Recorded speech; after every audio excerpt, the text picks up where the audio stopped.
얼마 전 새벽 예배 때 개인 기도를 하고 나오는데 한 성도님이 저를 찾아오셨습니다. 이전에 힘든 일이 있으셔서 함께 기도했던 분이었습니다. 감사하게도 그 힘든 일이 잘 해결이 되어서 안심하고 있었는데 그때보다 더 힘든 표정으로 저를 찾아오셨습니다. 이야기를 들어보니 일이 잘 해결이 되는 듯 했는데 본인의 말과 행동으로 다시 어려워졌다는 것이었습니다. 그러면서 스스로를 자책하고 계셨습니다. 마치 모든 것이 자신의 실수로 잘못되고 있는 것처럼 느끼시는 것 같았습니다. 그러니 기도를 해도 기도가 잘 되지 않고 마음만 더 힘들고 무거워질 수밖에 없었습니다. 이야기를 모두 들으면서 제 마음이 참 안타까웠습니다. 본인의 마음이 얼마나 힘들지 제가 감히 짐작할 수 없을 정도였습니다. 그러나 이럴 때일수록 중요한 것이 마음을 지키는 것이기 때문에 스스로를 너무 자책하지 말고 마음을 굳게 지키시라고 말씀을 드렸습니다. 그리고 간절한 마음으로 기도를 해드렸습니다. 이렇게 나의 힘으로는 도저히 해결할 수 없는 어려운 문제나 상황 속에서 하나님의 도우심을 구하며 기도할 때에 나의 연약함이나 부족함으로 인해서 차마 기도할 수 없을 때가 있습니다. 깊은 절망과 낙심 가운데 기도하는 것조차 너무 부끄럽고 힘이 들기 때문입니다. 그럴 때 우리는 어떻게 기도해야 할까요? 우리가 함께 읽은 시편 17편은 다윗의 기도라는 제목으로 시작을 합니다. 전체 150편의 시편 말씀들 중에 이렇게 기도라는 제목으로 시작되는 시편이 총 5편이 있습니다. 근데 그 5편이 모두 어려운 상황 가운데 탄식하듯 하나님의 도우심을 구하는 기도입니다. 그래서 여기서 기도는 좀 더 구체적으로 탄식의 기도를 말하는 것이다 라고 할 수 있습니다. 근데 시편 17편은 다른 4편의 기도와 조금 다릅니다. 분명히 세상의 악인들과 원수들에 의해 큰 어려움을 당하는 상황 가운데 드리는 다윗의 기도인데 깊이 절망하거나 낙심하는 것이 아니라 오히려 굉장히 힘있고 당당하게 하나님의 도우심을 구하며 기도하는 것을 볼 수가 있습니다. 1절과 2절 말씀을 보십시오. 여호와여 의의 호소를 들으소서. 나의 울부짖음에 주의하소서. 거짓되지 아니한 입술에서 나오는 나의 기도에 귀를 기울이소서.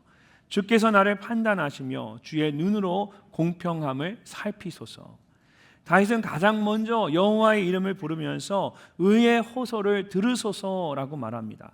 여기서 의의 호소라는 말은 의로운 호소라는 뜻입니다.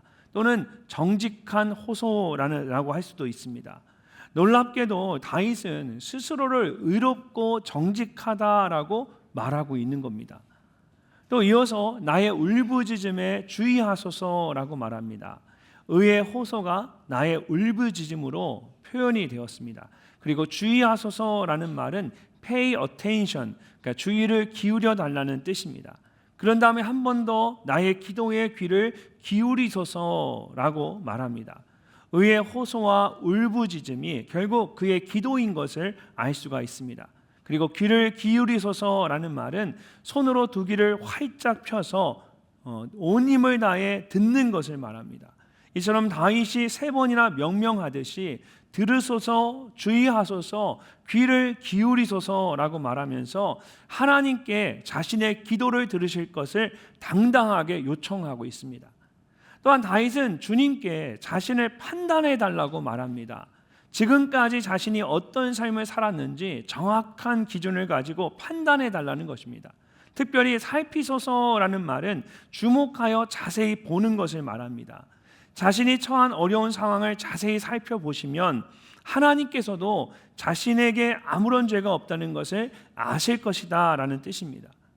어렵고 힘든 일이 생기면 보통 사람들은 낙심하거나 위축될 때가 많습니다. 또는 스스로 자책하는 경우도 있습니다. 그런데 다윗은 힘든 상황 속에서도 오히려 더 힘있고 당당하게 하나님 앞에 나아가 기도하고 있는 겁니다.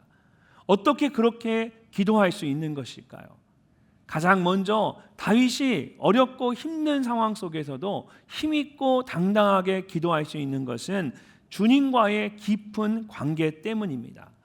이어지는 3절 말씀을 보면 다윗은 다시 한번 하나님께 자신은 아무런 잘못이 없다는 것을 강조합니다. 주께서 내 마음을 시험하시고 밤에 내게 오시어서 나를 감찰하셨으나 흠을 찾지 못하셨사오니 내가 결심하고 입으로 범죄하지 아니하리라.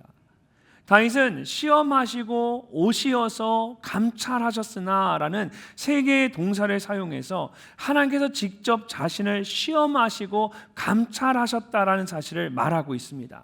특별히 세 개의 동사 모두 완료형을 사용해서 하나님께서 이미 그렇게 하셨다라는 것을 강조하고 있습니다. 시험하신다라는 말은 쉽게 말해서 금속을 재련한다, 단련한다라는 뜻입니다. 뜨거운 풀무불에 넣었다가 뺐다가 하면서 약한 부분이나 불필요한 것이 있는지 확인을 해서 단단하게 만드는 것을 말합니다. 반면에 감찰하신다라는 말은 정련한다라는 뜻입니다. 뜨거운 윤곽로에 집어넣어서 불순물을 모두 제거하고 깨끗하게 정련하고 만드는 것을 말합니다. 하나님께서 다윗의 인생을 그렇게 고난의 풀무불에 넣었다가 뺐다가 하시고 인생의 뜨거운 용광로에 집어넣기도 하셨습니다. 그러면서 연약한 부분을 단련시켜 주시고 부끄러운 부분들을 모두 제거해 주신 겁니다. 주께서 내 마음을 시험하시고 나를 감찰하셨으나 라고 말하면서 그 가운데에 밤에 내게 오시오 라고 말한 것이 바로 그런 뜻입니다. 밤과 같은 고난과 연단의 시간을 통해 나를 단련시켜 주시고 깨끗하게 하셨다라는 겁니다. 그래서 다윗은 하나님께 더욱 담대하게 말할 수 있게 되었습니다. 내게 흠을 찾지 못하셨습니다. 내가 입으로 범죄하지 않을 것입니다. 하나님 내게 아무런 흠도 찾지 못하셨습니다. 여러분 사실 흠을이라는 말은 악한 생각이라는 뜻입니다. 다윗이 하나님께 내가 악한 생각을 하는 것을 당신이 하나도 찾지 못하셨습니다 라고 말하는 것입니다. 즉 악한 생각을 나는 전혀 하지 않았다라는 겁니다. 입으로 범죄하지 않는다는 것도 마찬가지입니다. 성경에서 사람의 입은 마음속에 있는 것이 밖으로 나오는 통로입니다. 그래서 입으로 죄를 짓지 않는다라는 것은 마음으로도 죄를 짓지 않는다는 것과 같습니다. 즉 자신의 속과 겉이 다르지 않는 정직한 삶을 자신이 살고 있음을 말하고 있는 겁니다. 근데 여러분 우리가 다윗의 삶을 알고 우리의 삶을 알잖아요. 여러분 다윗처럼 이렇게 당당하게 아무 흠이 없고 내가 겉과 속이 온전히 같고 나는 그렇게 살았다라고 말하실 수 있는 분이 있을까요? 그런 분이 있으면 한번 손을 들어보세요. 우리가 다윗의 삶을 잘 아는데 제가 이 말씀을 묵상하고 준비하면서 어떻게 다윗이 이렇게까지 우리가 성경을 통해 다윗이 어떤 죄를 범했는지 어떤 연약함이 있는지 다 아는데 어떻게 이렇게 말할 수 있을까? 물론 그의 평생에 이렇게 살았다는 뜻은 아닐 겁니다. 그도 다른 사람들처럼 부족한 부분이 많았습니다. 그런데 어떻게 이렇게 말할 수 있게 되었을까요? 자, 4절과 5절 말씀을 함께 읽어보겠습니다. 사람의 행사로 논하면 나는 주의 입술의 말씀을 따라 스스로 삼가서 포악한 자의 길을 가지 아니하였사오며 나의 걸음이 주의 길을 굳게 지키고 실족하지 아니하였나이다. 아멘. 사람의 행사로 논하면 사람들이 살아가는 모습, 행하는 것 가지고 나에게도 말한다면 그런다면이라고 다윗이 이야기하는 겁니다. 그러면서 나는 이렇게 이야기하는 겁니다. 다윗은 자신이 하나님의 말씀을 따라 살았다라고 말합니다. 사람들은 그 말과 행동을 가지고만 이야기하는데 다윗은 나는 하나님의 말씀을 따라 살았다는 겁니다. 그래서 사람들이 어떻게 행동을 했든지 자신은 그들과 같이 다른 사람들의 것을 빼앗는 포악한 자의 길을 가지 않았다라고 합니다.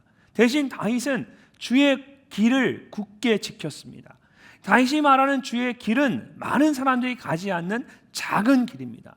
포악한 자의 길은 많은 사람들이 걸어가는 넓은 길이라면 주의 길은 사람들이 굳이 가려고 하지 않는 아주 좁은 길입니다.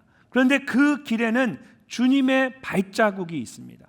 주의 길이라고 했을 때에 이 길이라는 말에는 굳건한 길 또는 마차 바퀴 자국이라는 뜻이 담겨져 있습니다. 그러니까 주님이 걸어가신 발걸음이 찍혀 있는 것을 말하는 것입니다. 그래서 세번역 성경을 보면 이 말씀을 내 발걸음이 주님의 발자취를 따랐기에 라고 번역을 했습니다. 비록 다른 사람들처럼 많이 연약하고 부족하지만 사람의 행사에 대해서, 사람의 행동에 대해서 논한다면, 사람의 행사로 논하면 여전히 부족하고 연약하지만 다윗이 하나님 앞에 담대하고 흠이 없고 범죄하지 않았다라고 말할 수 있는 것은 바로 이런 것 때문입니다.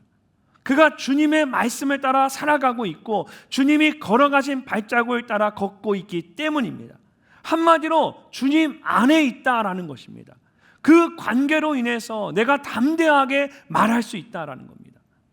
다윗이 처음에 하나님께 기도하는 것을 보게 되면 여러분 계속해서 반복되는 패턴이 있습니다. 2절에 주께서 나를 주의 눈으로, 3절에 주께서 내 마음을, 4절에 나는 주의 입술의 말씀을 따라, 5절에 나의 걸음이 주의 길을, 모두 다윗이 주님과 나를 연결해서 말하고 있습니다. 다윗이 이 말을 하면서 기도를 하면서 한 번도 나만을 이야기하지 않습니다. 나와 주님을, 주님과 나를 그렇게 함께 주님과의 깊은 관계 속에서 다윗이 사람의 행사를 논하는 것이 아니라 내가 비록 연약하고 부족하지만 주님과 내가 주님과 그 깊은 관계 가운데 당당하게 다윗이 간구하고 있는 겁니다. 사랑하는 성도 여러분, 우리 모두는 연약하고 부족한 사람들입니다. 그런 우리가 어떻게 주님께 힘있고 당당하게 간구할 수 있겠습니까? 다윗처럼 주님과의 깊은 관계 가운데 간구하는 것입니다. 요한복음 15장을 보면 예수님께서도 제자들에게 포도나무와 가지에 대해서 말씀하시면서 내 안에 거하라고 말씀하셨습니다. 내 안에 거하라, 나도 너희 안에 거하리라. 가지가 포도나무에 붙어 있지 아니하면 스스로 열매를 맺을 수 없음 같이 너희도 내 안에 있지 아니하면 그러하리라. 가지가 포도나무에 붙어 있지 않으면 아무런 열매를 맺을 수 없는 것처럼 우리가 주님 안에 거하지 않으면 아무런 소용이 없습니다. 스스로 아무것도 할 수 없는 연약하고 부족한 존재일 뿐입니다. 그러나 가지가 포도나무에 붙어 있듯이 주님 안에 있으면 모든 것이 달라집니다. 이어지는 말씀을 보면 예수님께서 제자들에게 이렇게 말씀하셨습니다. 너희가 내 안에 거하고 내 말이 너희 안에 거하면 무엇인지 원하는 대로 구하라. 그리하면 이루리라. 아멘. 우리가 주님 안에 거할 때 주님께서 우리의 모든 간구를 들으시고 그대로 이루어 주십니다. 이처럼 다윗이 담대할 수 있었던 것은 주님과의 깊은 관계 때문입니다. 여전히 부족하고 연약한 존재이지만 실수도 하고 어려움도 있었지만 그럼에도 불구하고 지금 이 순간 내가 주님 안에 있다라는 겁니다. 그래서 주님 안에서 힘있고 당당하게 기도할 수 있었던 겁니다. 사랑하는 성도 여러분, 우리 모두는 연약하고 부족한 존재입니다. 때로는 나의 의지나 생각과 상관없이 실수하거나 잘못할 수도 있습니다. 그런데도 그런 내가 힘있고 당당하게 말할 수 있는 것은 내가 주님의 말씀에 따라 살아가고 있고 주님의 발자취를 따라 걷고 있기 때문입니다. 혹시 스스로 절망하거나 낙심하는 일이 있으십니까? 나의 연약함과 부족함으로 인하여 탄식하지 마시고 여러분 오직 주님 안에 거하십시오. 다윗처럼 주님의 말씀을 따라 살아가시고 주님의 발자취를 따라 걸으십시오. 주님께서 여러분 모두에게 용기를 주실 것입니다. 주님과의 깊은 관계 가운데 힘있고 당당하게 간구하는 여러분 되시기를 주님의 이름으로 축복합니다. 두 번째로 다윗이 어렵고 힘든 상황 속에서도 힘있고 당당하게 기도할 수 있는 것은 주님의 기이한 사랑 때문입니다. 6절 말씀을 보면 다윗이 다시 한번 하나님의 이름을 부릅니다. 하나님이여 내게 응답하시겠으므로 내가 불렀사오니 내게 귀를 기울여 내 말을 들으소서. 여러분 무슨 말씀이 잘 이해가 가세요? 때로는 한국말이 더 어렵게 느껴질 때가 있어요. 이렇게 어려운 말은 아닌데 한국말로 이렇게 번역된 말씀을 보면 마치 하나님께서 내게 응답하실 것이기 때문에 내가 하나님을 불렀다라는 것처럼 느껴집니다. 근데 원래의 의미는 좀 더 적극적입니다. 그래서 세번역 성경을 보면 하나님 내가 주님을 부르니 내게 응답하여 주십시오 라고 번역이 되어 있습니다. 여기에 한 영어 성경은 원어에 담긴 뉘앙스를 살리기 위해서 그냥 I call on you, 내가 주님을 부르니 라고만 하지 않고 Yes I, 바로 내가 라는 말을 더해서 Yes I call on you, 바로 내가 주님을 부르니, 바로 내가 주님을 부르니 라고 번역을 했습니다. 이런 것을 보면 다윗이 정말 지금 적극적으로 당당하게 하나님을 찾고 구하는 것을 볼 수가 있습니다. 주님과의 깊은 관계 가운데 그렇게 하는 것이라고 할 수 있지만 사실 그것만으로는 조금 부족하다는 생각을 하게 됩니다. 우리가 주님 안에 깊이 들어가 있으면 우리가 힘을 내어서 주님 앞에 간구합니다. 근데 때로 순간순간 나의 연약함과 부족함은 여전히 보이거든요. 그러면 내 스스로 위축되고 약해지고 자책할 때도 있습니다. 계속해서 주님 안에 거하면서 계속해서 간구하는 게 때로는 힘들고 어려울 때가 있습니다. 주님 안에 깊이 들어가 있는 거 중요한데 그거 하나만으로 모든 것이 될 것 같지 않은 거예요. 어떻게 해야 될까? 세상 사람들이 나를 향해서 그 부족함을 그냥 지나치지 않습니다. 내 스스로도 굉장히 부담스럽고 힘이 드는데 세상 사람들이 그 부족함을 다 지켜보면서 어떻게 해서든 나를 넘어뜨리려고 하고 물어뜯으려고 합니다. 10절과 12절까지의 말씀을 한번 보시면 이렇게 이야기합니다. 그들의 마음은, 세상 사람들의 마음은 기름에 잠겼으며 그들의 입은 교만하게 말하나이다. 이제 우리가 걸어가는 것을 그들이 애워싸서 노려보고 땅에 넘어뜨리려 하나이다. 그는 그 움킨 것을 찢으려 하는 사자 같으며 은밀한 것에 엎드린 젊은 사자 같으니이다. 기름은 세상적인 풍요로움이나 지나치게 살이 찐 모습을 의미합니다. 그래서 사람들의 마음이 기름에 잠겼다라는 것은 세상적인 풍요로움에 빠져서 그 마음이 덮여버리거나 닫혀져 버린 것을 말합니다. 이런 사람들은 더 이상 하나님을 찾지 않습니다. 근데 더 큰 문제는 그런 사람들이 스스로 대단한 사람인 것처럼 교만하게 말하거나 행동하는 겁니다. 세상적인 것으로 마음이 가득 차 있는데 교만하게까지 하면 더 이상 어떻게 할 수가 없습니다. 그런 사람들은 가능하면 가까이 하지 않는 것이 상책입니다. 그런데 그런 사람들이 나를 애워싸고 노려보고 땅에 넘어뜨리려고 하는 것입니다. 먹을 것을 얻기 위해서 은밀한 곳에 엎드린 사자와 같이 나를 물어뜯기 위해서 몸을 낮추고 숨어 있습니다. 나에게 조금이라도 빈틈이 보이면 무섭게 물어뜯기 시작할 것입니다. 이처럼 내가 최선을 다해서 주님의 말씀을 따라 살아가고 주님의 발자취를 따라 걸어가지만 여전히 내 안에 있는 연약함과 부족함이 드러날 때가 있습니다. 그리고 세상 사람들은 그런 나를 아주 악하고 교만하게 물어뜯고 넘어뜨리려고 합니다. 봐, 예수 믿는 사람이 어떻게 그 정도밖에 못하냐? 예수님이 그런 기도를 들어주시겠어? 이렇게 조롱하고 낙심하게 할 때에 어떻게 하면 다윗처럼 당당하게 하나님, 바로 내가 주님을 부릅니다. 내게 응답하여 주십시오 라고 말할 수 있을까요? 그럴 때 우리가 할 수 있는 것은 오직 주님의 사랑을 의지하는 것뿐입니다. 7절 말씀 우리 함께 한번 읽어보겠습니다. 주께 피하는 자들을 그 일어나 치는 자들에게서 오른손으로 구원하시는 주여, 주의 기이한 사랑을 나타내소서. 아멘. 주의 기이한 사랑을 나타내소서. 주께 피하는 자들이라는 말은 주님을 의지하는 자들이라는 뜻입니다. 또한 주께 피한다는 것은 다윗이 이미 말한 것처럼 악한 자들이나 원수들에 의해서 괴롭힘이나 공격을 당하고 있다는 겁니다. 다윗이 주님과의 깊은 관계 가운데 주님 앞에 나아가 기도했습니다. 근데 세상이 그를 가만 놔두지 않는 겁니다. 너 얼마나 연약한 존재인데 네가 살아온 삶을 봐. 나의 연약함을 물고 뜯고 넘어뜨리려고 세상이 나를 막 공격하는 겁니다. 그렇게 나를 다시 한번 무너뜨리려 할 때 다윗이 한 것은 그 상황 속에서 하나님께 기도하면서 주의 기이한 사랑을 나타내소서라고 간구하는 것이었습니다. 여기서 말하는 이 사랑은 우리가 잘 아는 헷세드의 사랑입니다. 무조건적인 사랑이고 언제나 변함이 없는 사랑을 말합니다. 그래서 주님만이 베푸실 수 있는 주의 기이한 사랑이라고 말하는 겁니다. 이어지는 8절과 9절 말씀을 보면 다윗이 좀 더 구체적으로 그 사랑이 무엇인지를 설명하고 있습니다. 나는 나를 눈동자같이 지키시고 주의 날개 그늘 아래에 감추사 내 앞에서 나를 압제하는 악인들과 나의 목숨을 노리는 원수들에게서 벗어나게 하소서. 눈동자는 눈 안에 있는 작은 동공을 말하는 것입니다. 사람의 눈에서 가장 중요한 부분으로 이스라엘 사람들은 눈 속에 있는 작은 사람이라고 하면서 상하지 않도록 아주 소중하게 여겼습니다.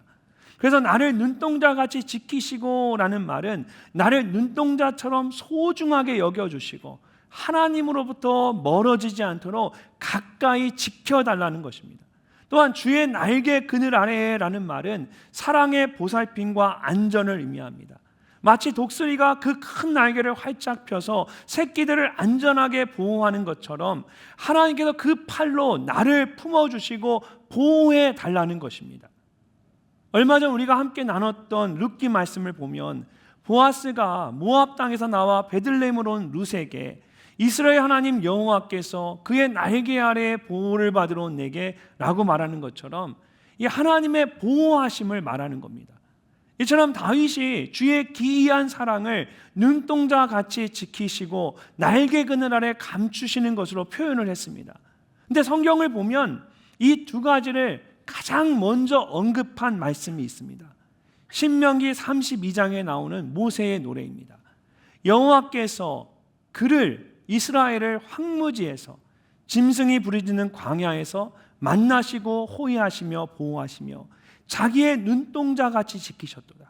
마치 독수리가 자기의 보금자리를 어지럽게 하며 자기의 새끼 위에 너풀거리며 그의 날개를 펴서 새끼를 받으며 그의 날개 위에 그것을 엎는 것 같이 여호와께서 홀로 그를 인도하셨고 그와 함께 한 다른 신이 없었도다.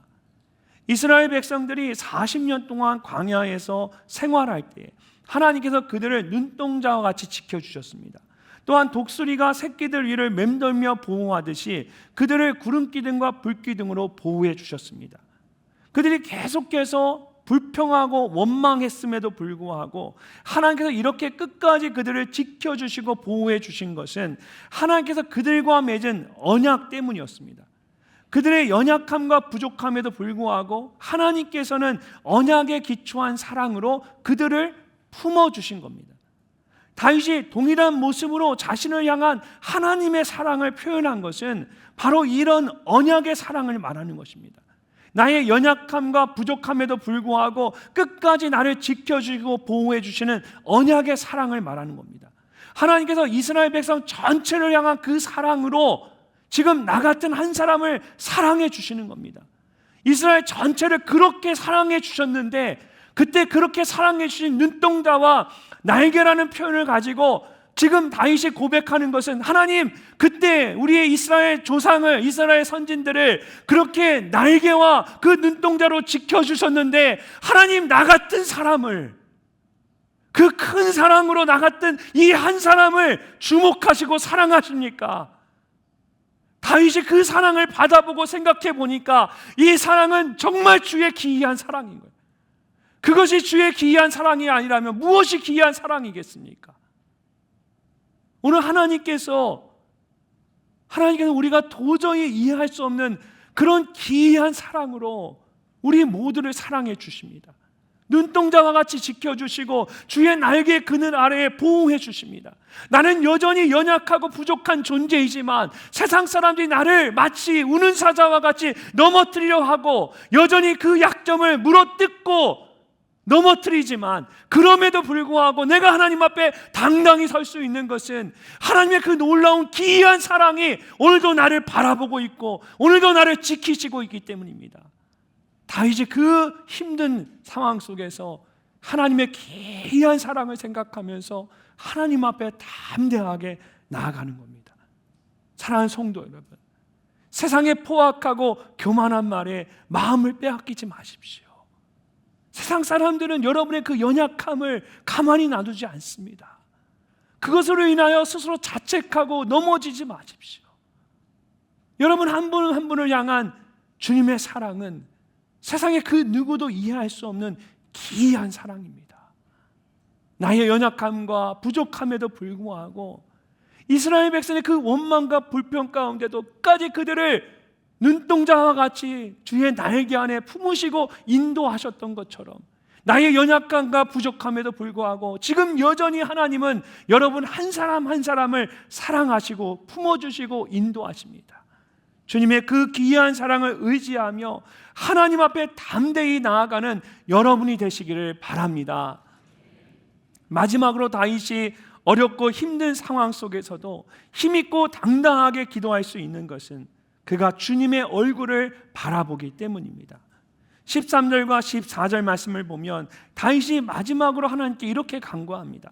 여호와여 일어나 그를 대항하여 넘어뜨리시고 주의 칼로 악인에게서 나의 영혼을 구원하소서. 여호와여 이 세상에 살아있는 동안 그들의 분깃을 받은 사람들에게서 주의 손으로 나를 구하소서. 여호와여 일어나소서라는 말은 성경 안에서 하나님의 도우심을 구하는 가장 대표적인 표현입니다. 힘있게 일어나셔서 나를 도와달라는 겁니다. 그러면서 일어나 대항하여 넘어뜨리시고 구원하소서, 구원하소서, 구하소서 이렇게 5개의 동사를 명명하듯 말하면서 하나님께 직접 도와주시고 구해주실 것을 강하게 요청하고 있습니다. 그만큼 하나님의 도우심이 없으면 이 어려운 상황을 헤쳐나갈 수 없다라는 겁니다. 근데 이런 다윗의 간구를 조금만 더 깊이 생각을 해보면 아주 놀라운 사실을 한 가지 알 수가 있습니다. 다윗이 그를 괴롭게 하는 악인들과 그의 목숨을 노리는 원수들을 직접 대적하지 않고 하나님께 그들을 넘어뜨리고 자신을 구원해달라고 간구하고 있는 겁니다. 이처럼 다윗은 자신이 직접 문제를 해결하려고 하지 않고 문제에서 눈을 돌려서 그 문제를 해결하실 수 있는 주님을 바라보고 있습니다. 기도는 바로 이런 것입니다. 우리 자신에게서 시선을 돌려서 하나님을 바라보는 겁니다. 그럴 때 기도를 통해 하나님의 일하심을 경험할 수가 있습니다.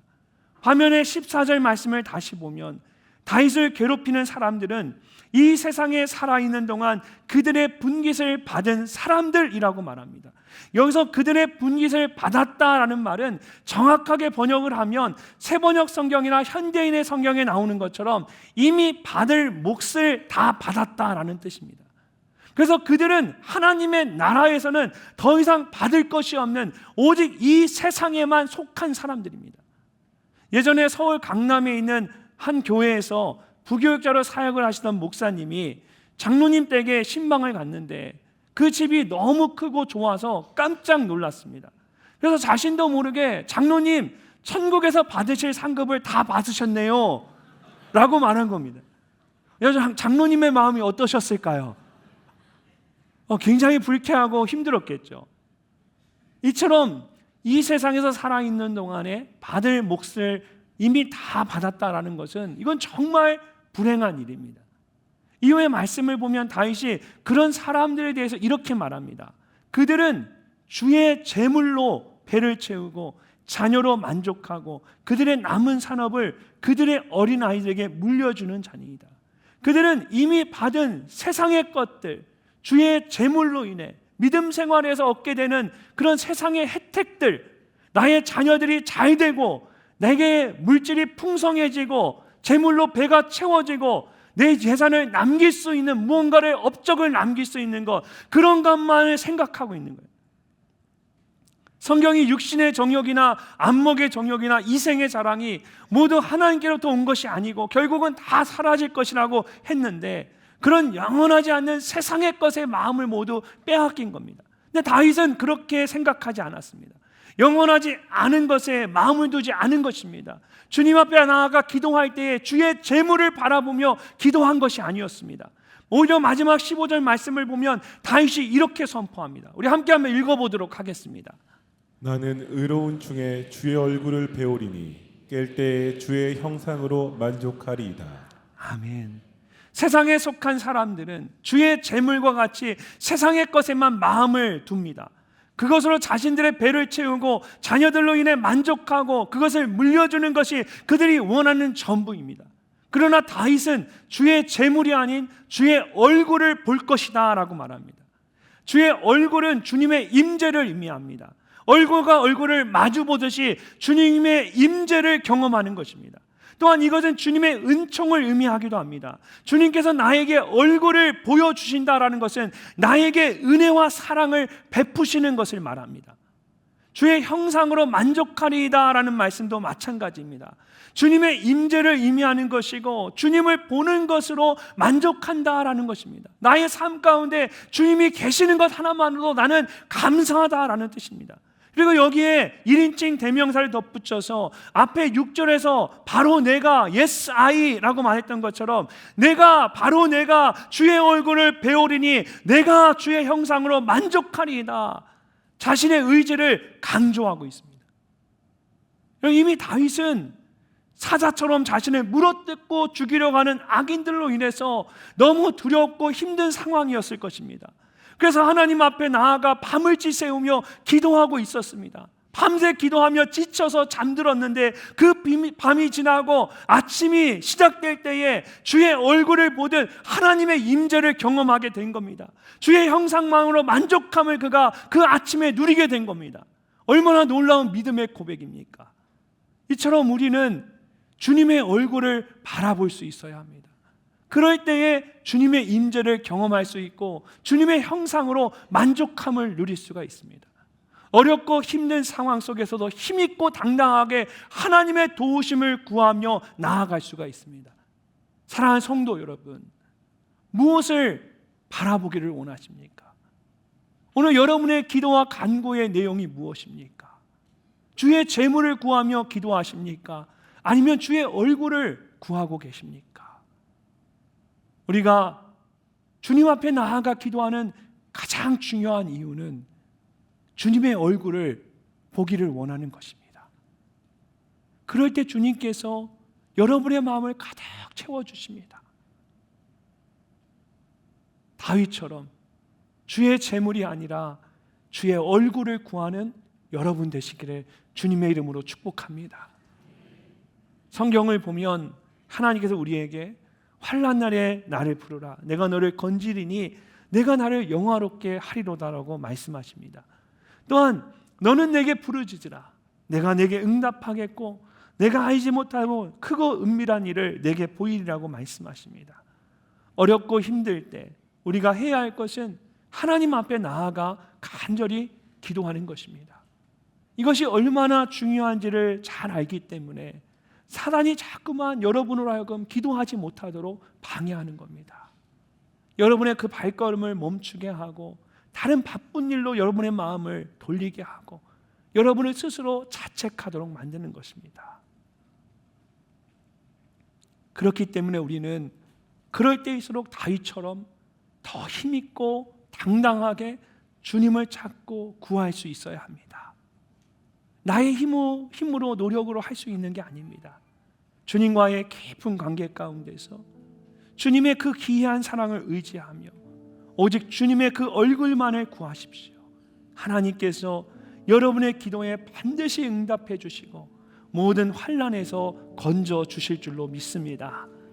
감사하게도 올해 하나님께서 우리 모두에게 여호와를 힘써 알게 하소서라는 약속의 말씀을 주셨는데 그렇게 하나님을 깊이 알아갈 수 있도록 우리 공동체 안에 다양한 기도의 자리들을 허락해 주셨습니다. 특별히 이번 주부터 주중 중보기도 사역이 시작되고 목요일부터는 하반기 목요 여성 중보 기도회가 시작이 됩니다. 그런 다양한 기도의 자리에 힘을 내서 참여하실 수 있기를 바랍니다. 다윗처럼 기도로 하나님 앞에 더 가까이 나아가는 우리 늘사랑의 모든 지체들 되시기를 주님의 이름으로 축복합니다.